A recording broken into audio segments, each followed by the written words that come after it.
देखना वही सारे का माइक टोन है, इधर से कई बार कुछ हिल जाता, अब नहीं लेगा। ठीक है, साउंड आ रहा है। अजय पांडे, दिवाकर, काव्या, शेख, रजिक, दीपक, इंद्र प्रकाश, सचिन कुमार, सुजीत, सबको नमस्कार नमस्कार। तो सबके नाम मैंने ले लिए थे, अब देखना वही सारी होगी। तो हम लिखेंगे इसमें आज की क्लास में, शुरू करेंगे सोनार से।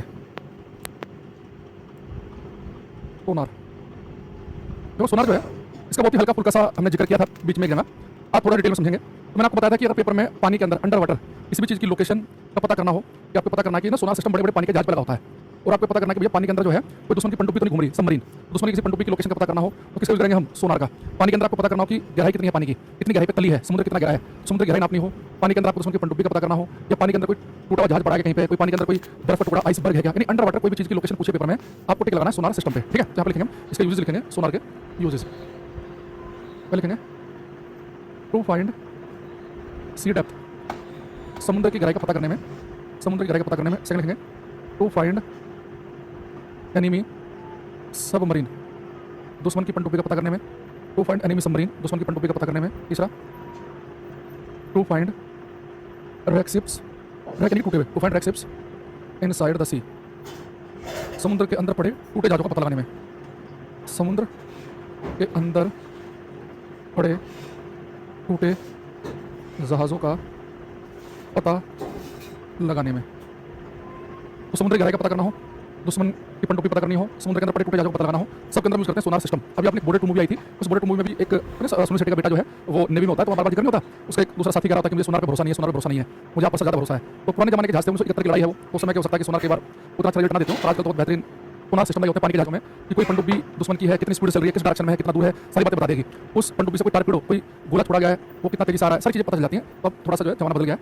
दूसरा जो सोनार है, इसमें हम करते क्या है, सोनार सिस्टम में किस वेव का यूज़ किया था, वो सोनार से वेव निकलती है तरंगे, वो वेव टकराएंगी, जो भी दुश्मन की पनडुब्बी वगैरह होगी टकरा के वापस आएगी, उससे पता चलता है कि कितनी दूरी पर कोई दुश्मन की पनडुब्बी है या समुद्र की तली है। तो उसके अंदर जो वेव हम यूज़ करते हैं उसके बारे में पूछता है हमें। तो सोनार सिस्टम में यूज़ करते हैं अल्ट्रासोनिक वेव, परासरवे तरंगे, अल्ट्रासोनिक परासरवे वो हैं, अल्ट्रासोनिक वो हैं जिनकी फ्रीक्वेंसी 20,000 हर्ट्ज से ज़्यादा होती है, जिनकी आवृत्ति 20,000 हर्ट्ज से ज़्यादा है, तो अल्ट्रासोनिक वेव। ठीक है, तो सोनार वो हैं जिनकी फ्रीक्वेंसी 20,000 हर्ट्ज से भी रहती है ज़्यादा। इसकी हम फुल फॉर्म देखें सोनार की, इसकी फुल फॉर्म लिखेंगे sound navigation and ranging, sound navigation and ranging, इसकी फुल फॉर्म है सोनार की, SONAR, सोनार। तो सोनार की जो फुल फॉर्म है वो क्या है? साउंड नेविगेशन एंड रेंजिंग, इसकी फुल फॉर्म जो याद रखनी है। ठीक है, तो अंडर वाटर किसी चीज़ की लोकेशन का पता लगाने के लिए सोनार सिस्टम का यूज़ किया जाता है पानी के अंदर। सोनार के अंदर अल्ट्रासोनिक वेव परासरवे तरंगें छोड़ी जाती हैं, और एक मैंने कहा कि अंडर वाटर कोई चीज़ पूछे तो हम सोनार पर हम टिक लगा कराएंगे पेपर में। ठीक है, तो क्या सोनार। और लिखेंगे हम डोपलर्स इफेक्ट ऑफ साउंड, ध्वनि का डोपलर प्रभाव, डोपलर्स इफेक्ट ऑफ साउंड, ध्वनि का डोपलर प्रभाव, ध्वनि का डोपलर प्रभाव। ठीक है, एक बार एसएससी का पेपर होता है सीजीएल, तो एसएससी सीजीएल में पूछ लिया था कि ध्वनि का डोपलर प्रभाव जो है, डोपलर एक साइंटिस्ट का नाम है, इसने किस ईयर में दिया ये? तो डोपलर इफेक्ट ऑफ साउंड, ध्वनि का जो डोपलर प्रभाव है, ये 1842 में दिया गया। 1942 में गांधी जी ने भारत छोड़ो आंदोलन का आह्वान किया, क्विट इंडिया मूवमेंट, उससे ठीक 100 साल पहले ये ध्वनि का डोपलर प्रभाव दिया गया। यानी कि भारतीय लोग जो हैं वो कह रहे हैं जो भारत छोड़ो में उलझे हुए हैं, अंग्रेज जो है वो 100 साल पहले ही जो है, मतलब बाहर के जो लोग हैं वो 100 साल पहले क्या कर रहे हैं, ध्वनि का डोपलर प्रभाव की खोज कर दे रहे हैं। तो वही है कि थोड़ा टाइम, थोड़ा समय लगेगा, है ना, हमें उनकी बराबरी करने में। तो ध्वनि का डोपलर प्रभाव है, इस बात हम देखो। अगर मैं आपसे कहूँ कि एक बहुत बेसिक सी बात समझते हैं, मैच का जिक्र कर रहे हैं, मैच जीत गया और क्या करोगे? मैच में एक्साइटमेंट था, ज़रा सा भी नहीं था, पता था इंडिया जीती जाएगी, तो ज़्यादा क्या ही बात करने उसके बारे में।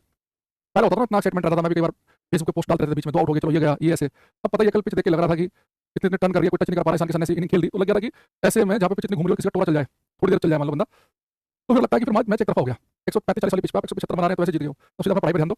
मैच में कुछ नहीं रखा, जीत गए, कुछ कोई बड़ी टीम से मैच हो तो समझ भी आए, इनसे तो जीत जा ही रहे हैं पिछले 15-20 सालों में। पहले खैर अलग था माहौल। अच्छा, अब ध्वनि का डोपलर प्रभाव है, इसके लिए एक आसान सा एग्जांपल लेते हैं। जैसे मान लो कि मैं यहाँ खड़ा हूँ, पहले बच्चा मेरे साथ मान लो कि यहाँ खड़ा है, हंटर धीरज, पहले एक बैच मारता था बच्चा हंटर दुबे, इसमें हंटर धीरज। ठीक है, सोनार का परासरवे होती है 20,000 हर्ट्ज से ज़्यादा वाली, बस आपको याद रखना अल्ट्रासोनिक वेव यूज़ करते हैं 20,000 हर्ट्ज से ज़्यादा फ्रीक्वेंसी वाली। ठीक है, अब मैं यहाँ पे खड़ा हूँ, एक बच्चा मेरे साथ यहाँ खड़ा है, हंटर साहब यहाँ खड़े हैं धीरज। अगर मैं इधर को 50 की स्पीड से भागूँ और ये धीरज मेरे साथ साथ इधर को भागे 40 की स्पीड से, ठीक है, तो मैं इधर को भाग रहा हूँ 50 की स्पीड से, ये बच्चा भाग रहा है 40 की स्पीड से। अगर मैं से पूछूं मेरी स्पीड कितनी है, तो आप सबको पता ही है, आप अगर 50 की स्पीड से भाग रहे हो, धीरज 40 की स्पीड से भाग रहा है, तो धीरज को आपकी स्पीड केवल 10 लगेगी, क्योंकि भले आप 50 से भाग रहे हो तो 40 से धीरज भी तो भाग रहा है, तो 50 में से 40 उसने कवर कर ली, तो धीरज को आपकी स्पीड केवल 10 दिखाई देगी।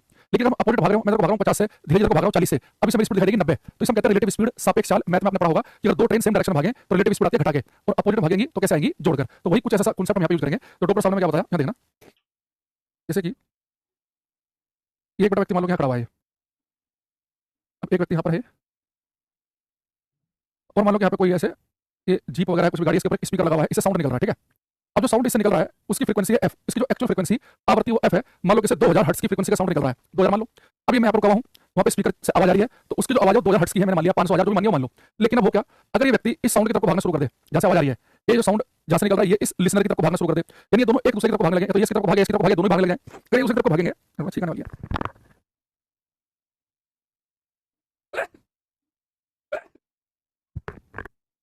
सॉरी, बेटा ये इसकी तरफ को भागने लगे या ये इसकी तरफ को भागने लगे, तो पता क्या होगा, ये जो व्यक्ति है अगर ये भागेगा स्पीकर की तरफ को या स्पीकर की तरफ को भागेगा, तो उससे जो फ्रीक्वेंसी है ना, जो पहले फ्रीक्वेंसी थी उससे हाई फ्रीक्वेंसी का साउंड महसूस होगा, और इसकी फ्रीक्वेंसी 2000 थी, उससे 2000 से हाई फ्रीक्वेंसी का साउंड लगेगा। ये हाई फ्रीक्वेंसी लगने का मतलब है कि इसकी पिच भी हाई होगी। हमने पढ़ा था क्लास में कि जो पिच है तारा, तो आवाज पतली है कि मोटी, उसको कहते हैं पिच, यानी जो मान लो भी खड़ा था यहाँ पे और ये साउंड भी चल रहा था, इसे आवाज महसूस हो रही है, अगर दोनों एक दूसरे की तरफ भागने लगेंगे ना, तो पहले से हाई फ्रीक्वेंसी का साउंड महसूस होने का मतलब है कि पहले से पतली बारीक आवाज लगेगी, इसकी पिच भी क्या लगेगी हाई, तो जब ये नजदीक आएंगे तो फ्रीक्वेंसी जो एक्चुअल है उससे हाई फ्रीक्वेंसी महसूस होती है। यहाँ पे भी कह सकते हैं कि पिच जो हाई लगेगी, आवाज पहले से पतली बारीक से महसूस होगी। लेकिन अगर ये दूर भागने लगे, मान लो कि स्पीकर दूर भागे या लिसनर दूर भागे, तो इसकी जो एक्चुअल फ्रीक्वेंसी थी उससे लो फ्रीक्वेंसी का साउंड लगेगा, फ्रीक्वेंसी लो करके पिच लो लगेगी, यानी आवाज पहले से मोटी सी महसूस होगी। तो पेपर में क्वेश्चन आता है, दो तरह की बात आएगी इसमें, एक तो ये कि किसी लिसनर श्रोता और जो ध्वनि का स्रोत है सोर्स ऑफ साउंड, इनके बीच में रिलेटिव मोशन होने से, कि नजदीक आने से दूर जाने से जो फ्रीक्वेंसी में जो अंतर महसूस होता है, ये जब नजदीक आएंगे तो जो एक्चुअल फ्रीक्वेंसी थी 2000 उससे ऊपर फ्रीक्वेंसी लगेगी 2200 2300, लेकिन जब दूर भागेंगे तो फ्रीक्वेंसी लो लगेगी 1700 1800। तो फ्रीक्वेंसी में जो एक चेंज महसूस होता है रिलेटिव मोशन की वजह से, इसे हम क्या कहते हैं, हम कहते हैं ध्वनि का डोपलर प्रभाव, डोपलर इफेक्ट ऑफ साउंड। ध्वनि का डोपलर प्रभाव ये कहता है कि अगर लिसनर जो है, सुनने वाला जो है, और जो सोर्स है जहां से आवाज आ रही है, इनके बीच में सापेक्ष गति से रिलेटिव मोशन की वजह से एक्चुअल फ्रीक्वेंसी से हाई फ्रीक्वेंसी या एक्चुअल से लो फ्रीक्वेंसी का साउंड महसूस होगा। ये दो ध्वनि का डोपलर प्रभाव है। तो लिखेंगे हम, तो हिंदी में दोनों देता हूं डेफिनेशन, ये the apparent change in frequency, the apparent change in frequency due to relative motion, between listener and source of sound is called Doppler's effect of sound। Hindi में लिखेंगे, श्रोता और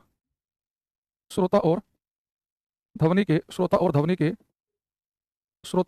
के स्रोत के बीच सापेक्ष गति से, सापेक्ष गति के नजदीक आने दूर जाने से, सापेक्ष गति से आवर्ती में होने वाला आभासी परिवर्तन, ध्वनि का डोपलर प्रभाव कहलाता है।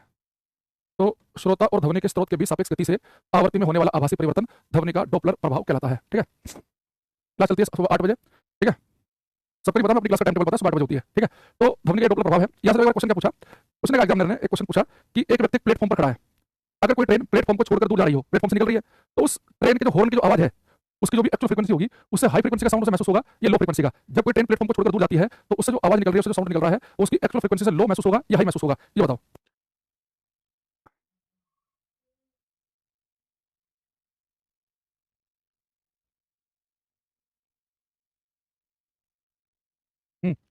लो लगेगा हाई लगेगा। संदीप कुमार का सवाल आंसर आया है, आयुष का भी, बजरंगी बहुत बढ़िया, अनुज राजपूत, नबीक, दिवाकर, जया मौर्य, संजना बंसल, बहुत बढ़िया, सबने क्या लिखा लो, जिसमें चलो लिखा सबका ठीक है। बेटा दूर जाएंगे तो अगर कोई स्पीकर जहां से आवाज निकल के आ रही हो, सोर्स ऑफ साउंड जो है ध्वनि का स्रोत जिससे आवाज निकल कर दूर भागेगा तो फ्रीक्वेंसी लो लगेगी, नजदीक आएगा तो फ्रीक्वेंसी हाई लगेगी। ठीक है, अच्छा अब बेटा इसमें देखो, जो मैं आपको साउंड वाला चैप्टर कर रहा था, इसका मैं आपको पिछली 2-3 क्लास में पढ़ाई उसके बारे में रिवील कर देता हूं। इसमें जितने भी थ्योरेटिकल क्वेश्चन है ये सारे के सारे आपको क्लियर हो चुके हैं। एक बार रिवाइज करूंगा, आपको सारे के सारे याद आ जाएंगे। जैसे हमने एक बार रिवीजन करते हैं, एक क्या बोलेंगे उसे, रिवीजन कर लेते हैं। जैसे अगर आपसे पूछे कि मनुष्य के कान कहां से कहां तक की फ्रीक्वेंसी का साउंड सुन सकते हैं, बस आपको सुनते रहना, लिखना मत, ये आपको पता है। तो आपको आंसर मनुष्य के कान 20 हर्ट्ज से लेके 20,000 हर्ट्ज तक की फ्रीक्वेंसी का साउंड सुन सकते हैं, ये हमने पढ़ लिया है। तो मैंने बताया अगर फ्रीक्वेंसी 20 हर्ट्ज से कम हो तो हम कहेंगे इंफ्रासोनिक अपसर्वे, अगर फ्रीक्वेंसी 20,000 से ज्यादा हो तो हम कहेंगे अल्ट्रासोनिक परासर्वे। ये अल्ट्रासोनिक परासर्वे का यूज हमने देखा सोनार सिस्टम में भी करते हैं, बैट चमगादड़ भी इसका यूज करता है। इसको मैंने बताया कि सोनोग्राफी में अल्ट्रासाउंड करने में भी इसका यूज करते हैं। इंफ्रासोनिक को हाथी गैंडे बिल मछलियां सुन लेते हैं। अगर फ्रीक्वेंसी लो हो तो उसकी पिच भी लो कहेंगे, यानी मोटी सी आवाज होगी लड़कों की आवाज। फ्रीक्वेंसी हाई है तो पिच भी हाई होगी, तो जैसे कि लड़कियों की आवाज पतली सी आवाज होगी। फिर मैंने बताया कि साउंड का जो है वॉल्यूम, हेलो हेलो की साउंड कितना लाउड है उसे हम नापते हैं डेसिबल में, और जो लाउडनेस है वो डिपेंड करती है एम्पलीट्यूड पर, एम्पलीट्यूड के आयाम के स्क्वायर पर। फिर हमने एक चीज पढ़ी थी इसमें कि सुपरसोनिक ऑब्जेक्ट होते हैं जिनकी स्पीड आवाज साउंड से भी ज्यादा हो या जिनकी स्पीड 1.2 से लेकर 5 मैक के बीच में हो। अगर स्पीड 5 मैक से ज्यादा है तो हमने उसे कहा था कि हम कहेंगे हाइपरसोनिक मिसाइल। फिर हमने आपको पढ़ाया था इको, कि इको सुनने के लिए दीवार से दूरी 17 मीटर के आसपास की होनी चाहिए, कम से कम दूरी। एक हमने पढ़ाया था आपको रिवर्बरेशन, गूंज, आवाज का परसिस्ट करना, बने रहना कमरे के अंदर, परसिस्टेंस आवाज का ठहराव। तो मैंने कहा था कि कमरे की जो दीवारें होती हैं वो लकड़ी की, सॉरी थिएटर की दीवार लकड़ी की बनाते हैं ताकि वो गूंज को अपने अंदर एब्जॉर्ब कर सकें। इसके अलावा हमने क्लास में आपको बताया था कि साउंड जो है एक मैकेनिकल लॉन्गिट्यूडनल वेव है, यांत्रिक अनुदैर्ध्य तरंग है। साउंड मैकेनिकल वेव का मतलब ये है कि साउंड निर्वात में नहीं चल सकता, केवल मीडियम में चलेगा, और साउंड सबसे सोल्डर में ठोस में चलता है। आज मैंने बताया कि ध्वनि का डोपलर प्रभाव ये कहता है कि जब आप किसी साउंड की तरफ भागोगे या वो आपकी तरफ भागेगा तो आपको पहले से हाई फ्रीक्वेंसी लगेगी, दोनों दूर जाओगे तो पहले से लो फ्रीक्वेंसी लगेगी। और एक पता है सोनार सिस्टम जो है इसका काम होता है अंडर वाटर किसी भी चीज की लोकेशन का, उसकी डायरेक्शन का, स्पीड का पता लगाना। तो सारी बात हमने कर ली है। अब इसमें कुछ हमारे पास में एक हमने इको सुन किए थे इस क्वेश्चन में कि अगर मुझे इको सुन रही है 3 सेकंड के बाद तो दीवार से दूरी कितनी होगी। तो मैंने कहा था कि इको वाले केस में आप दूरी निकालोगे ना, दूरी बराबर 4 गुना समय, डिस्टेंस होती है स्पीड इनटू टाइम। तो इको वाले केस में जो आपके पास दूरी निकल कर आएगी वो जाने और आने की आएगी। तो इको कब सुनेगी, साउंड दीवार तक जाए टकरा के वापस आए, तो जो भी आपके पास दूरी आएगी उसका आधा कर देना, क्योंकि जो दूरी आएगी तो जाने आने की आएगी, उसका आधा कर देंगे दीवार तक की दूरी आ जाएगी। वहां से हमने न्यूमेरिकल किया था, है ना। अब एक क्वेश्चन जो है मैं पूछ के आपसे इसमें कॉन्सेप्चुअल क्वेश्चन करके साउंड को आज खत्म करने वाले हैं। एक क्वेश्चन जो है आपको इसमें करना है ये एक क्वेश्चन ये करेंगे। इस चैप्टर थोड़ा न्यूमेरिकल टाइप के क्वेश्चन भी देख लेते हैं। एक तो न्यूमेरिकल से बनता है इको वाले केस से, और एक ये वाली वैरायटी बनती है इसमें न्यूमेरिकल की। करो ये। अभिषेक, इंद्र प्रकाश, खुशबू, मोहित, राम कृपाल सिंह। टाइम से आकर भाई आराध्य शुक्ला, केशव राज। करो ये।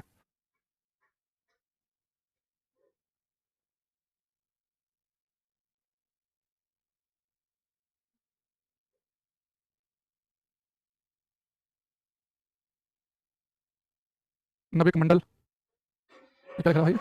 पूछा क्या आपने कि 514.5 लिख रहा है? आराध्य शुक्ला का आंसर आया मेरे पास, ठीक आया। बाकी बच्चे देखो, इसने कहा कि एक ध्वनि तरंग की आवृत्ति दी आपको। तो इस साउंड वेव है जो फ्रीक्वेंसी, फ्रीक्वेंसी कितनी है? 4 किलो हर्ट्स। फ्रीक्वेंसी है 4 किलो हर्ट्स। और वेवलेंथ जो दी इसकी वो दी है 20 सेंटीमीटर की, तो 40 सेंटीमीटर की। तो कह रहा है कि 3.2 किलोमीटर की दूरी तय करने में कितना समय लगेगा? तो 3.2 किलोमीटर की दूरी तय करने में कितना समय लगेगा? एक बात मैंने आपको 20 बार बताई है कि जब भी आप न्यूमेरिकल करो तो सबसे पहले आप न्यूमेरिकल में आपको ये चेक करना है कि जो वैल्यू दे रखी है वो हमेशा हमें न्यूमेरिकल में ऐसा यूनिट का यूज करना है, ऐसा यूनिट। अब हम लोग दिक्कत क्या है कि इसने जो हमें क्वेश्चन दे रखा है, इसमें फ्रीक्वेंसी दे रखी है 4 किलो हर्ट्ज। बेटा फ्रीक्वेंसी कैसे होती है? हर्ट्ज ना कि किलो हर्ट्ज। किलो होता है 1000, यानी फ्रीक्वेंसी है 4000 हर्ट्ज। तो सबसे पहले आपको इसकी ऐसा यूनिट बदलना है। वेवलेंथ की होती है मीटर से दे रखा सेंटीमीटर, तो सेंटीमीटर मीटर बनाने के लिए 100 से भाग कर देते हैं, यानी कि हो जाएगा 0.4 मीटर। दूरी नापते मीटर में, यानी कि हो गया 3200 मीटर। 3.2 किलोमीटर यानी कि 1000 से मल्टीप्लाई कर देंगे 3200 मीटर, यानी कि कुल मिला के अगर आवृत्ति 4000 हर्ट्ज की हो, वेवलेंथ 0.4 मीटर की हो, तो 3200 मीटर की दूरी तय करने में कितना समय लगेगा, ये हमारे से पूछ रहा है। बेटा आपको पता है कि दूरी क्या होती है? दूरी होती है 4 गुना समय। तो समय कैसे निकलेगा? समय आएगा दूरी बटे स्पीड से। अब हमें यहाँ देखो दूरी तो मुझे रखी है 3200 मीटर की। अब मुझे स्पीड चाहिए, और आपको मैंने बताया था अगर किसी क्वेश्चन में आपको एफ और लैम्डा दोनों दिख जाए, फ्रीक्वेंसी भी और वेवलेंथ भी, तो वेव यानी कि आप स्पीड निकाल सकते हैं। वेव की स्पीड का फॉर्मूला क्या लिखा था? v = f lambda. एफ कितना है? 4000। ये कितना 0.4, तो कितना आ जाएगा? 1600 मीटर पर सेकंड। तो मेरा आंसर आ जाएगा 1600 मीटर पर सेकंड। तो वेलोसिटी ये स्पीड आ गई 1600 मीटर पर सेकंड, 100 32, तो टाइम आ जाएगा 2 सेकंड का। ये क्वेश्चन बेटा कई बार आ चुका है पेपर में। जब जब क्वेश्चन आपको आएगा पेपर में, फ्रीक्वेंसी और वेवलेंथ दोनों देगा, दोनों देते हैं, इनकी मल्टीप्लाई कर लेना, आपके पास स्पीड आ जाएगी। बस ध्यान रखना कि वेवलेंथ मीटर में लिखी हो, नहीं लिखी तो मीटर बना लेना। फ्रीक्वेंसी हर्ट्ज में ही हो, नहीं लिखी तो हर्ट्ज में बना लेना। स्पीड आ गई फिर तो दूरी बराबर 4 गुना समय से आप क्वेश्चन कर ही लोगे। तो समझ रहे हो बात को? तो जितना आंसर 2 सेकंड आएगा ठीक है। ये क्वेश्चन एक ही केस में गलत हो सकता है कि अगर आपने चेंज ना किया हो, ये 4 किलो हर्ट्ज को 4 रख दिया हो और वेवलेंथ को आपने 40 रख दिया हो। बेटा बहुत सारे बच्चे कहते हैं हमारे न्यूमेरिकल में दिक्कत आती है। न्यूमेरिकल में 70% दिक्कत आती है केवल यूनिट ना बदलने से। बच्चा जो भी वैल्यू देख होती है क्वेश्चन, तो वही चिपकाता रहता है। जबकि मैं बहुत बार कहता हूं भैया, जब भी न्यूमेरिकल आए ध्यान से देखो कि टाइम सेकंड में ही होना चाहिए। ऐसा यूनिट टाइम सेकंड है, दूरी मीटर में ही होनी चाहिए। सेंटीमीटर या किलोमीटर तो मीटर बदलो, टाइम सेकंड में, दूरी मीटर में, मास द्रव्यमान किलोग्राम में होना चाहिए। फ्रीक्वेंसी के लिए हर्ट्ज है तो हर्ट्ज का यूज करेंगे, स्पीड मीटर पर सेकंड तो मीटर पर सेकंड यूज करेंगे। अगर आप इन छोटी चीजों में सुधार करोगे ना, आपको न्यूमेरिकल सही होने की जो पॉसिबिलिटी है वो पहले से कई गुना बढ़ जाएगी। ठीक है? अच्छा, बाकी कुछ बातें मैंने जो आपको बताई हैं उन्हें बहुत ही गोली गिरफ्तार से कर लेते हैं फटाफट। जैसे क्वेश्चन ये है, एक लाइन में ही सारी बातें खत्म हो गई। 1600 कैसे आया बेटा? सोल्व करेगा तो आ जाएगा। 1600 कैसे आया? समुद्री गहराई को मापने, पानी के नीचे की पहाड़ियों, घाटियों, पनडुब्बी, हिमखंड आदि का पता लगाने के लिए किस तकनीक का उपयोग किया जाता है? तो समुद्री गहराई नापनी हो, पानी के अंदर कोई भी चीज नापनी हो, तो हमने बताया था सोनार सिस्टम का यूज करते हैं। सोनार का है ना?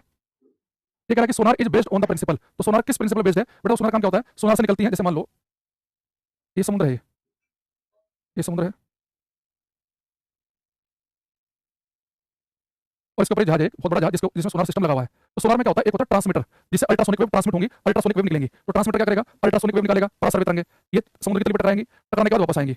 रिसीवर जो है वो रिसीव कर लेगा। ठीक है? तो ट्रांसमीटर से निकलेंगी, टक्कर मार के वापस आएंगे, रिसीवर ने रिसीव कर लेगा। तो अल्ट्रासोनिक वेव निकलती है जो टकरा के वापस आती है। ठीक, तो इसे हम करते क्या है? जैसे मान लो ये समुद्र के ऊपर जहाज खड़ा है, इसने जो परासरवे तरंगे अल्ट्रासोनिक वेव छोड़ी, मान लो कि ये वेव जो है 3 सेकंड के बाद वापस आई। और आपको पता है कि पानी के अंदर जो साउंड की स्पीड होती है वो लगभग 1500 के आसपास होती है। तो साउंड की स्पीड आपको पता है 1500 है, और 3 सेकंड के बाद ये वापस आई, तो दूरी निकालो, दूरी कैसे आएगी? 4 गुना समय से, तो 1500 गुना 3 यानी कि 4500 मीटर हो गया। लेकिन 4500 मीटर क्या आएगा? ये जाने और आने की दूरी आएगी भाई। ट्रांसमीटर से जो वेव निकली ये समुद्र की तल पे टकराई, टकरा के वापस आई, तो जाने और आने में कितना समय लगा? 3 सेकंड का। तो जाने आने की दूरी आई है, तो आपको केवल गहराई निकालनी हो समुद्र की, तो उसका आधा कर देंगे, तो 4500 का आधा कर देंगे तो 2250 मीटर गहरा समुद्र आपका आ गया। ठीक है? तो यानी कि यहाँ पे जो सोनार सिस्टम करता क्या है कि जो अल्ट्रासोनिक वेव जाएंगी वो टकरा के वापस आएंगी, वो टकरा के वापस आएंगी, सब दूरी निकाल रहे हैं। किस काम कर रहा है? इको पे, प्रतिध्वनि पे। इको में ये करते थे, बस वहाँ पे आपका जो साउंड था वो किसी पहाड़ पे टकरा के वापस आता था, तो पहाड़ तक की दूरी निकाल लेते थे कि भाई साउंड वापस आया इतने सेकंड के बाद। हवा में साउंड की स्पीड 340 के आसपास होती है, वहाँ पे हमने सोल्व करते थे तो दूरी आती थी, जाने आने की उसका आधा करके पहाड़ तक की दूरी आ गई। सोनार भी इको पे काम करता है कि साउंड गया, टकरा के वापस आया, तो जाने आने की दूरी आई, उसका आधा कर लेंगे, समुद्र गहराई आ जाएगी। तो इको पे काम करता है।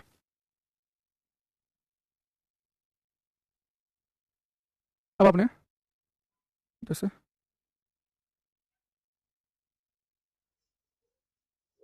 क्वेश्चन ये करो, सौरभ, बजरंगी, आराध्या, देव, इंद्रा, सुधांशु। कह रहा है कि a maritime survey ship send sound wave to the ocean floor.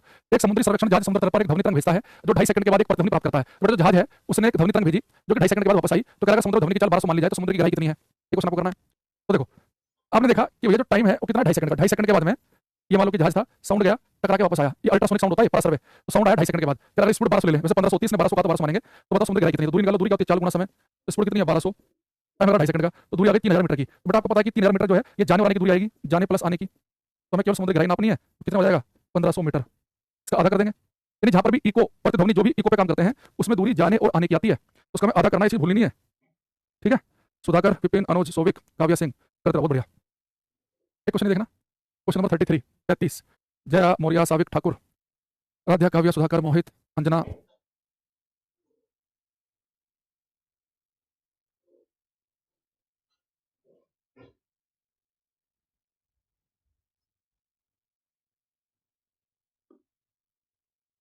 साक्षी तुषार करते रहो भैया। ये कह रहा है कि a boat at anchor is rocked by wave which consecutive crest 100 metre apart. लंगर पर एक नाव लहरों से हिलती है, जैसे ना जैसे नहीं होता समुद्र ऐसा ही है ये। और मान लो कि एक नाव है यहाँ पर वो हिल रही है ना, क्योंकि पानी हिल रहा है। तो कह रहा है कि लंगर पर एक नाव लहरों से हिलती है जिसके लगातार सुरंग 100 मीटर दूर है। तो जो लहर है इसके जो कंजक्टिव क्रस्ट है, जो सुरंग है, वो कह रहा है कि लगातार जो सुरंग है वो 100 मीटर की दूरी पर है। और आपको मैंने बताया था कि दो लगातार सुरंगों या दो लगातार ग्रतों के बीच की दूरी होती है वेवलेंथ, यानी कि उसने आपको वेवलेंथ दी थी 100 मीटर की। तो दो कंजक्टिव क्रस्ट के बीच की डिस्टेंस है, लगातार सुरंग के जो बीच की दूरी है, वो क्या होती है वेवलेंथ।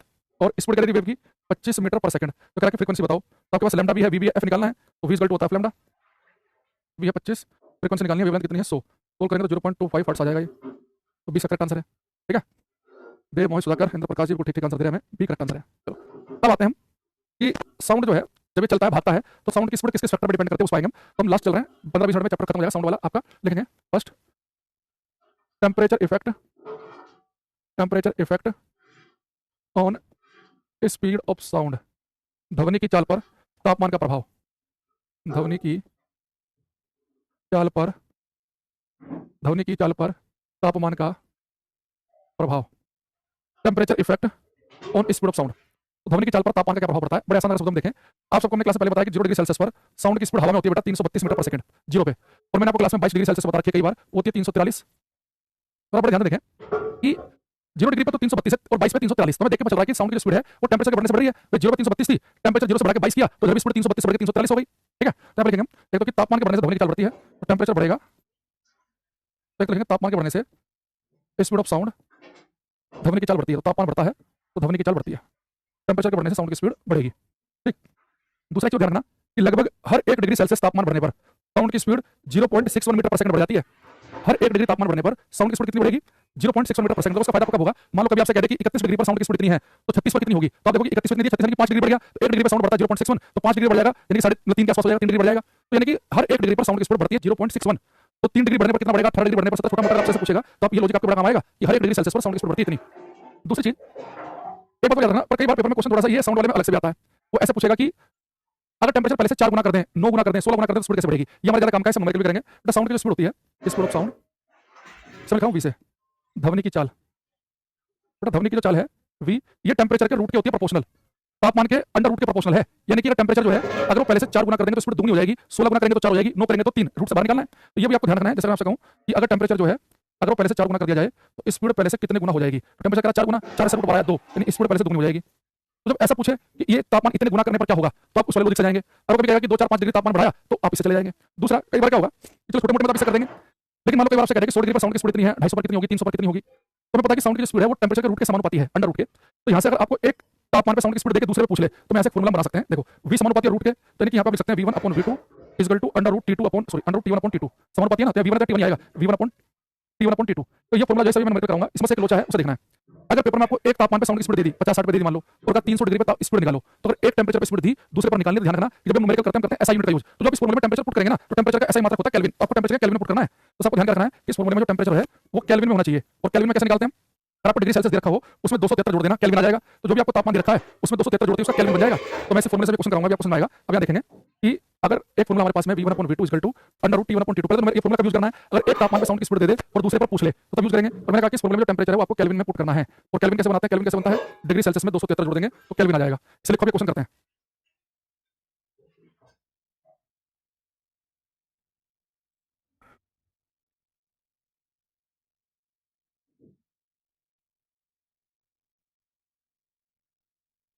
ये क्वेश्चन करना, इसने कहा कि यदि 27 डिग्री सेल्सियस पर ध्वनि की गति 350 है तो एक टेम्परेचर पर आपको साउंड की स्पीड दे दी 27 पर, तो कह रहा कि 927 पर साउंड की स्पीड क्या होगी ये आपको बताना है, करो।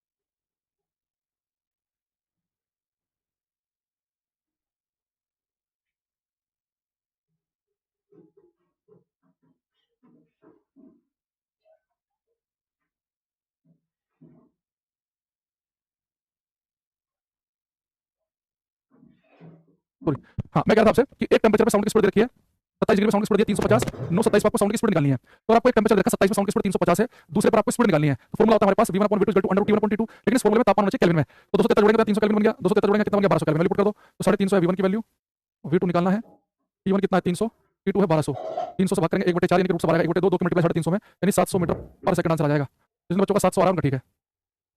ठीक, तो एक तापमान में से दिमाग में रखेंगे, अगर एक तापमान में साउंड की स्पीड दी है तो दूसरे पर हम कैसे निकालेंगे? तो दूसरे पर स्पीड निकालने के लिए हम फॉर्मूला लगाएंगे v1/v2 = √T1/T2 और साथ में ध्यान रखेंगे तापमान हमें किसमें रखना है केल्विन में। ठीक, सेकंड लिखेंगे frequency effect on speed of sound, frequency effect on speed of sound, ध्वनि की चाल पर आवृत्ति का प्रभाव, ध्वनि की चाल पर आवृत्ति का प्रभाव, frequency effect on speed of sound.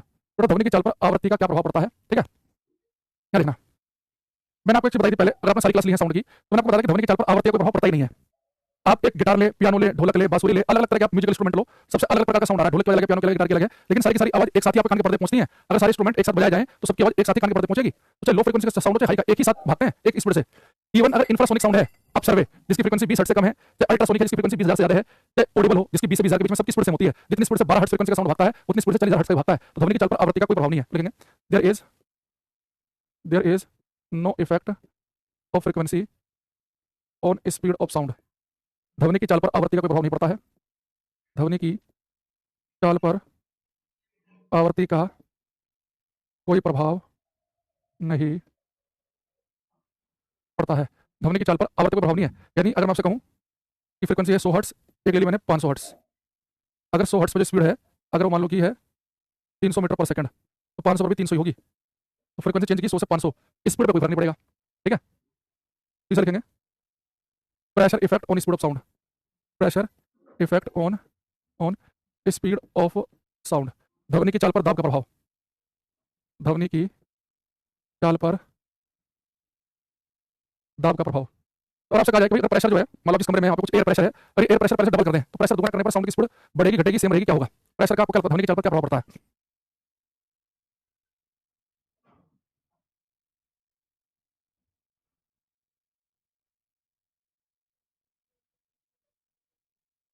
नाभिक तेजस जल के अमित पासवान इंद्रा काव्य अभिषेक मोहित, कुछ आंसर दो भाई इसके। देखो बेटा ध्वनि की चाल पर प्रेशर दाब का भी कोई प्रभाव नहीं है।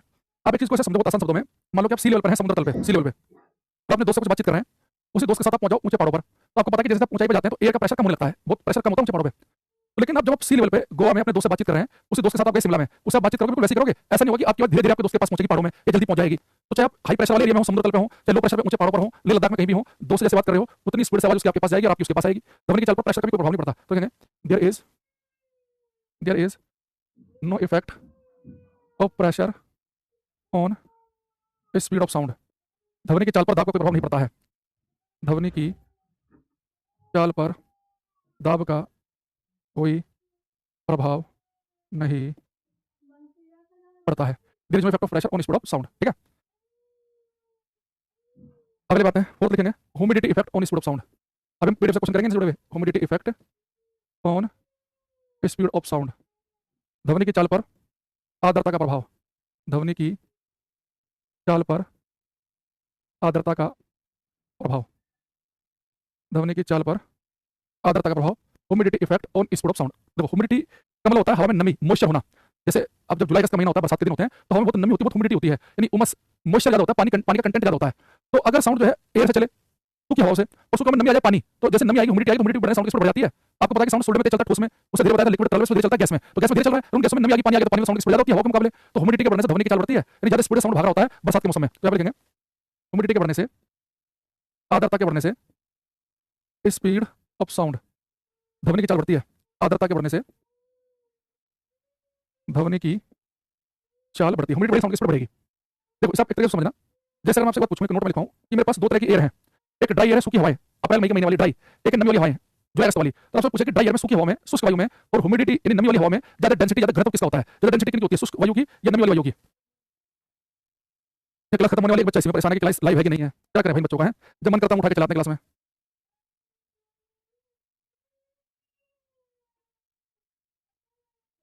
अगर मैं आपसे कहूं कि ड्राई एयर में, शुष्क वायु में और ह्यूमिड नमी वाली वायु में ज्यादा डेंसिटी घनत्व किसका होता है? तो तेजस जल के ने उसे लिखा है, जो बेटा ड्राई एयर होती है ना, इनकी डेंसिटी घनत्व ज्यादा है, जो नमी वाली हवा है उनकी डेंसिटी कम होती है, हल्की होती है वो। बादल हवा के ऊपर इसलिए तैर जाते हैं क्योंकि बादलों की डेंसिटी कम होती है, लो डेंसिटी की वजह से, कम घनत्व की वजह से। वही चीज तैरेगी, इसकी डेंसिटी कम होगी।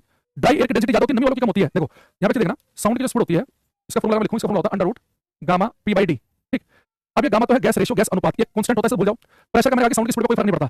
आज लिखा है ना कि ध्वनि की चाल पर दाब का कोई प्रभाव नहीं पड़ता है, ध्वनि की चाल पर दाब का कोई प्रभाव नहीं है, तो साउंड की स्पीड पर प्रेशर का कोई प्रभाव नहीं पड़ता। ये गैस अनुपात, गैस रेशियो की कांस्टेंट वैल्यू है। तो आप देखो डेंसिटी लिखा नीचे, स्पीड लिखा ऊपर। और मैंने एक दिन आपको बताया भी था कि एल्युमिनियम में साउंड तेजी से चलता है क्योंकि एल्युमिनियम की डेंसिटी कम है, तो जिसकी डेंसिटी कम होगी उसमें साउंड की स्पीड कैसी होगी, ज्यादा। तो ह्यूमिडिटी के बढ़ने से साउंड की स्पीड बढ़ती इसलिए है, ह्यूमिडिटी बढ़ने से साउंड इसलिए तेज चलता है क्योंकि ह्यूमिडिटी वाली हवा है, नमी वाली हवा है, इनकी डेंसिटी कम होती है।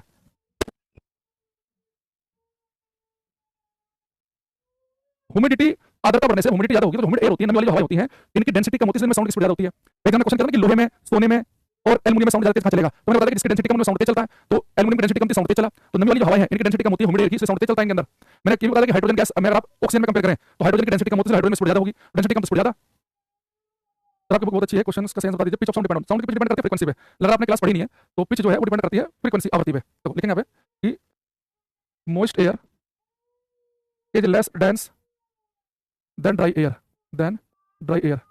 आर्द्र वायु, आर्द्र वायु शुष्क वायु की अपेक्षा कम घनत्व वाली होती हैं। जो मोस्ट एयर है इनकी डेंसिटी होती है कम, इसलिए साउंड की स्पीड आती है ज्यादा। तो ह्यूमिडिटी के बढ़ने से साउंड की स्पीड क्यों बढ़ रही है, क्योंकि ह्यूमिड जो एयर है उनकी डेंसिटी कम, से साउंड की स्पीड आएगी ज्यादा।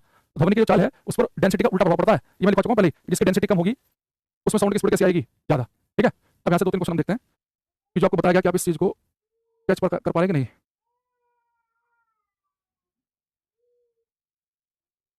चेक करेंगे क्वेश्चन करो।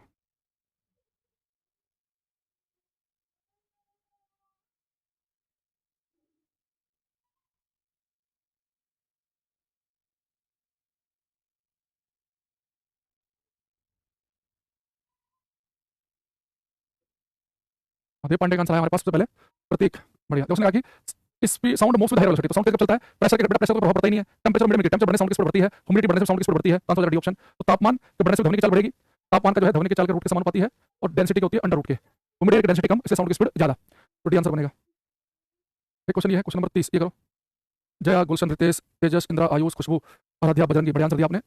Which of the following statement is not correct, कौन सा करेक्ट नहीं है। कह रहा है कि the velocity of sound in air is independent of pressure, वायु में ध्वनि का वेग दाब से स्वतंत्र है, बिल्कुल सही है। ध्वनि की चाल पर दाब का प्रभाव नहीं पड़ता, पर हमें तो गलत ऑप्शन ढूंढना है। नहीं, the velocity of sound in air increase of temperature, तापमान बढ़ने से साउंड की स्पीड बढ़ती है, सही है। ह्यूमिडिटी आर्द्रता के बढ़ने से घट जाएगी, ये गलत कर दिया, तो ये मेरा आंसर हो गया। ध्वनि की चाल पर कह रहा है कि फ्रीक्वेंसी का कोई प्रभाव नहीं पड़ता है, लो फ्रीक्वेंसी वायु को प्रभाव नहीं पड़ेगा, एम्पलीट्यूड सभी स्पीड पर फर्क नहीं पड़ता, एम्पलीट्यूड से केवल फर्क पड़ता है लाउडनेस पे, ध्वनि की प्रबलता पे, वॉल्यूम पे, तो ये भी आंसर नहीं है, सी करेक्ट आंसर है। ठीक है, तो चलो कल की क्लास हम पढ़ेंगे इलेक्ट्रोमैग्नेटिक वेव, वैद्युत चुंबकीय तरंगे। तो दो क्लास में इलेक्ट्रोमैग्नेटिक वेव हमारा खत्म हो जाएगा कल और परसों में, और साउंड हमने खत्म कर लिया है, तो आज के लिए देखते हैं, बाकी नेक्स्ट क्लास में मिलते हैं, तब तक के लिए thank you, bye, take care everyone.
कुछ बोले नहीं।